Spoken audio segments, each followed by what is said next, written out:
आप सभी का स्वागत है सक्सेस की 98 के चैनल के ऊपर। सभी को बहुत बहुत गुड मॉर्निंग। आज कवर करेंगे हम सभी 7 नवंबर के इंपॉर्टेंट करेंट अफेयर। ठीक है, क्लास सुबह में 4:30 बजे आप सभी का चलता है और 10 से 12 मिनट के अंदर दिन भर के जो इंपॉर्टेंट करेंट अफेयर है ना, मैं आपको पर डे जो है वो अप टू डेट करवा देता हूं, पॉइंट टू पॉइंट। और एक बात, चैनल के ऊपर जो भी नए हैं चैनल को सब्सक्राइब कर दीजिएगा ताकि हर एक क्लास का अपडेट कम से कम आप सभी को जो है वो मिलता रहे। और क्लास अगर अच्छा लगता है तो एक लाइक आप सभी जरूर करिएगा। पहला क्वेश्चन हमारे सामने है, राष्ट्रीय कैंसर जागरूकता दिवस किस दिन मनाया जाता है? तो याद रखिएगा, नेशनल कैंसर अवेयरनेस डे जो है ना, वो हम सभी 7 नवंबर यानी आज के दिन हम सभी यह दिवस मनाते हैं। और एक बात और, यह 2020 का ना जो थीम है, जो विषय है, वो डिसाइड नहीं किया गया, वो नहीं दिया गया है, जो पैंडेमिक, जो महामारी कोरोना वायरस फैला है ना, इसके वजह से। ठीक है, बस आपको डेट याद रखना है, राष्ट्रीय कैंसर जागरूकता दिवस जो है वो 7 नवंबर को मनाते हैं। और आप थोड़ा सा भी दिमाग में संकोच मत रखिएगा, अगर एग्जाम में पूछे ना विश्व कैंसर दिवस हम लोग कब मनाते हैं, वर्ल्ड कैंसर डे, तो यह मनाया जाता है आप सभी का 4 फरवरी को। तो ये दो ऑप्शन में अगर आपको कहीं पर भी डाउट है तो बिल्कुल भी दिमाग में डाउट आने मत दीजिएगा। जागरूकता दिवस कब मनाते हैं? तो 7 नवंबर को। वर्ल्ड कैंसर डे कब मनाते हैं? तो 4 फरवरी को। ठीक है, नेक्स्ट क्वेश्चन हमारे सामने है, इंटरनेशनल मॉनेटरी फंड में शामिल होने वाला 190वां देश कौन सा बन गया है? यहां पर 2-3 चीज याद रखिएगा आप सभी। पहले तो अगर एग्जाम में पूछ देना इंटरनेशनल मॉनेटरी फंड में टोटल इस संगठन के कितने देश हैं, यानी इस संगठन में टोटल कितने देश जो है वो मेंबर है, सदस्य हैं, तो आप क्या बोलिएगा? अभी रिसेंट का डाटा बता रहा हूं मैं, पूरा करंट 190 कंट्री जो है वो इंटरनेशनल मॉनेटरी फंड का मेंबर है। याद रखिएगा। अभी जो नया देश जो शामिल हुआ है उस देश का नाम है क्या? तो उस देश का नाम है आपका अंडोरा। ऑप्शन नंबर हमारा बी। और एक बात, इंटरनेशनल मॉनेटरी फंड के बारे में जो इंपॉर्टेंट पॉइंट है वो आप कम से कम पढ़ते रहना रेगुलर बेसिस पर, जो मैं आपको डेली करवाता भी हूं। चेयरपर्सन कौन है आईएमएफ का? तो मासाटिसुगु आसाकावा।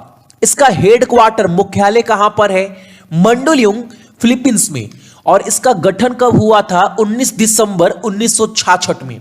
अच्छा, याद रखिएगा 190 सदस्य हैं आपका इंटरनेशनल मॉनेटरी फंड में। ठीक है, 190वां देश कौन जो है वो अभी शामिल हुआ है?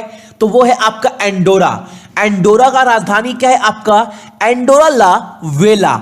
यहां पर मुद्रा क्या इस्तेमाल करते हैं? तो यूरो। और यहां के जो इस कंट्री के हेड है, जो अध्यक्ष है, जो राष्ट्रपति बोल सकते हो, उनका नाम क्या है? जेवियर एस्पोर्ट जैमोरा।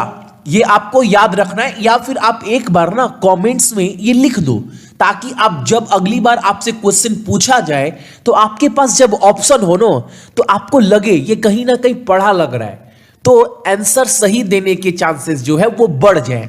ठीक है, अगला क्वेश्चन हमारे सामने है, नेटो। यहां पर क्वेश्चन काफी इंपॉर्टेंट है भाई। देखो, नेटो गठबंधन ने बढ़ती रूसी और चीनी खतरे का मुकाबला करने के लिए निम्नलिखित में से किस देश में एक नया अंतरिक्ष केंद्र स्थापित करने की योजना बनाई है? अब क्वेश्चन क्या बोल रहा है, ये नेटो क्या है भैया? जितने भी मेरे भाई बहन देख रहे हैं अभी सुबह में, आज का पहला क्वेश्चन ना आपका यहीं से निकल कर आ रहा है। क्या है भैया? देखो, जैसे आईएमएफ है ना, वर्ल्ड बैंक है ना, उसी तरह नेटो जो है वो एक संगठन है। आज का पहला प्रश्न है, पता है क्या है आपका? नेटो का फुल फॉर्म आपको कमेंट कर कर बताना है, इसका फुल फॉर्म है क्या? ठीक है, और नेटो का गठन कब हुआ था यह बताना है, दूसरा चीज।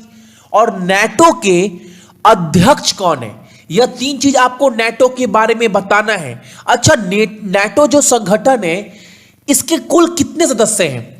तो इसके अंडर ना टोटल 30 सदस्य हैं, 30 कंट्री हैं, याद रखिएगा। अब इन्होंने क्या डिसाइड किया है ना, एक नया स्पेस सेंटर जो है आपका अंतरिक्ष केंद्र जो है वो स्थापित करेगा, ताकि रूस और चीन से खतरा, जितना भी आपको पता है कहीं ना कहीं चीन और रूस जो है वो बहुत पावरफुल देश है, हमेशा जो है वो कहीं ना कहीं एक्सपेरिमेंट करते रहती है मिसाइल वगैरह को लेकर। तो इनसे बचने के लिए ना, इनके जो भी अगर आगे चलकर जो भी खतरा होगा, तो जितने भी देश हैं इनके अंडर, नाटो के अंदर, उनको बचाया जा सके, इसीलिए एक अंतरिक्ष केंद्र का जो है वो स्थापना किया जा रहा है। कहां पर?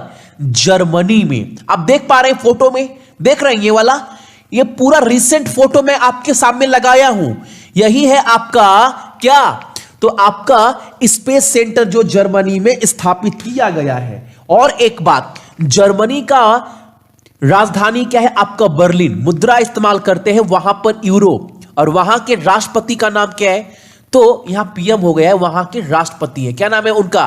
Frank Walter Steinmeier. ठीक है, अगला प्रश्न हमारे सामने है जो कि बहुत इंपॉर्टेंट क्वेश्चन है, इसको भी आप सभी को अच्छे से देखना है। क्वेश्चन बोल रहा है, किस राज्य की सरकार ने बीपीएल परिवार यानी गरीबी रेखा से जितने भी परिवार है ना, उनके परिवार में जितने भी बालिकाएं हैं, जितनी भी बच्चियां हैं, वो उनको वित्त सुरक्षा प्रदान करने के लिए भाग्य लक्ष्मी योजना को लागू करने की मंजूरी दे दी है? कौन सा राज्य?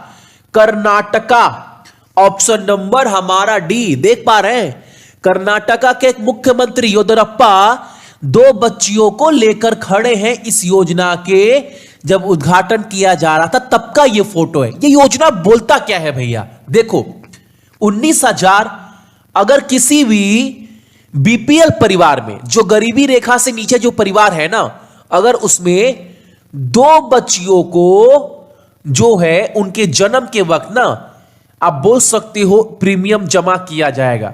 ठीक है, और 18 साल पूरा होने के बाद ना, उनका पैसा जब उनका मैच्योरिटी पूरा हो जाएगा तो 1 लाख रुपए जो है हर एक बेटी को दी जाएगी।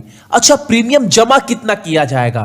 तो जो पहली बच्ची है उनके लिए 19,350 रुपए का प्रीमियम जमा किया जाएगा 18 साल तक, और दूसरी बच्ची के लिए तो 18,350 रुपए का।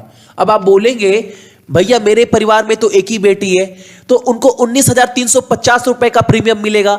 अगर 2 बच्ची है तो पहली को इतना, दूसरी को इतना, और जब दोनों 18 साल की हो जाएंगी तो 1 लाख रुपए का जो है वो अमाउंट दिया जाएगा। ठीक है। अच्छा, कर्नाटका का राजधानी बेंगलोर होता है। यहां पर लोकसभा सीट 28 है और राज्यसभा सीट आपका 12। यहां के राज्यपाल कौन है? बजूभाई बाला। मुख्यमंत्री बता चुका हूं कौन है, तो येदियुरप्पा साहब। अच्छा, यहां के चीफ जस्टिस, मुख्य न्यायाधीश कौन है? अभय श्रीनिवास ओका। ये आप सभी याद रखिएगा। अगला क्वेश्चन हमारे सामने है, भारतीय नौसेना ने कोची में कितने महिला पायलट को पहले बैच का संचालन किया है और ड्रोनियर विमान उड़ाने के लिए ट्रेंड किया गया है? पहले बैच में 3 पायलट को जो है वो परमिट किया गया है। इन 3 पायलट का नाम क्या क्या है ये भी याद रखिएगा। दिव्या शर्मा, शुभांगी स्वरूप होगा, यहां पर पी मिसिंग है, और शिवांगी। ऑप्शन नंबर हमारा, ये ऑप्शन बोल रहा हूं, 3 नाम है। ये 3 नाम आप याद रखिएगा। यह 3 महिला एयर पायलट को परमिट किया गया है, किसके लिए? ड्रोनियर एयरक्राफ्ट को जो है ये उड़ाएंगी। याद रखिएगा आप सभी। इंडियन नेवी का चीफ कौन है? करमबीर सिंह। ये भी आपको याद रखना है। ठीक है। अगला क्वेश्चन हमारे सामने है भाई, federation of India fantasy sport के अध्यक्ष के रूप में किसे नियुक्त किया गया है? बिमल जुल्का। ऑप्शन नंबर हमारा सी। अगला क्वेश्चन हमारे सामने है जो कि बहुत इंपॉर्टेंट क्वेश्चन है। क्वेश्चन बोल रहा है हमारे सामने, भारतीय रेलवे ने माल ढुलाई व्यवसाय को बढ़ावा देने के लिए निम्नलिखित में से कौन सा पोर्टल लॉन्च किया है? तो option number D, freight business development portal. याद रखिएगा, पोर्टल पर वैगनों के ट्रैक और ट्रेस करने की भी सुविधा होगी। याद रखिएगा, जितने भी मालगाड़ी होते हैं, माल ढलाई, जितने भी उनसे जुड़े हुए बिजनेस होते हैं, उनको बढ़ावा देने के लिए ना एक पोर्टल लॉन्च किया गया है रेलवे के द्वारा। उस पोर्टल का नाम क्या है? Freight business development program, development portal, ये याद रखना है। अगला क्वेश्चन हमारे सामने है, किस राज्य ने ई वाहनों के लिए 100% कर छूट की जो है वो घोषणा की है? कहने का मतलब है ना, तमिलनाडु में जितनी भी गाड़ियां हैं जो बैटरी पर चलती है उनके ऊपर टैक्स नहीं लगेगा, पूरा 100% टैक्स जो है वो छूट दिया गया है। कहां पर? तमिलनाडु में। तमिलनाडु का राजधानी चेन्नई, मुख्यमंत्री इडापडी के पलनीस्वामी, राज्यपाल बनवारी लाल पुरोहित, मुख्य न्यायाधीश अमरेश्वर प्रताप शाही। लोकसभा सीट 38 है और राज्यसभा सीट आपका 18 है। अगला क्वेश्चन हमारे सामने है, ओपन एरा में 1000 मैच जीतकर दर्ज करने वाले चौथे टेनिस खिलाड़ी कौन बन गए? याद रखिएगा, अभी जितने भी आप टेनिस मैच देखते हैं ना, अभी मात्र 4 खिलाड़ी ऐसे बन गए हैं जिन्होंने 1000 टेनिस मैच जीता है। कौन बन गया है अभी चौथा? तो स्पेन के Rafale Nadal, option number D. अच्छा, बाकी 3 खिलाड़ी का नाम क्या है भैया? इमी कॉनर, जिन्होंने सबसे ज्यादा मैच जीता है टेनिस में, 1274। दूसरे पर कौन है? रॉजर फेडरर, ये तो सभी जानते होंगे, सुपरस्टार है। चौथा पर आपका लेंडल, ये आप याद रखिएगा। अगला क्वेश्चन हमारे सामने है, 4 नवंबर को किन 2 देश के नौसेना में के बीच जो है वो संयुक्त रूप से कैरेट नौसेना अभ्यास शुरू हुआ था? तो बांग्लादेश और अमेरिका के बीच में अगर एग्जाम में पूछे कैरेट नौसेना अभ्यास किस 2 देशों के बीच का अभ्यास है, तो आप क्या बोलिएगा? बांग्लादेश और अमेरिका, ऑप्शन नंबर हमारा सी। ठीक है, तो ये थे आपके इंपॉर्टेंट करेंट अफेयर। कब का? तो 7 नवंबर का। क्लास अगर अच्छा लगा होगा एक लाइक करिएगा, और चैनल के ऊपर जो भी नए हैं सभी को बहुत बहुत गुड मॉर्निंग। अपना ख्याल रखना, साथ में अपने मम्मी पापा का भी ख्याल रखिएगा और अपने देश का भी। ठीक है, जय हिंद।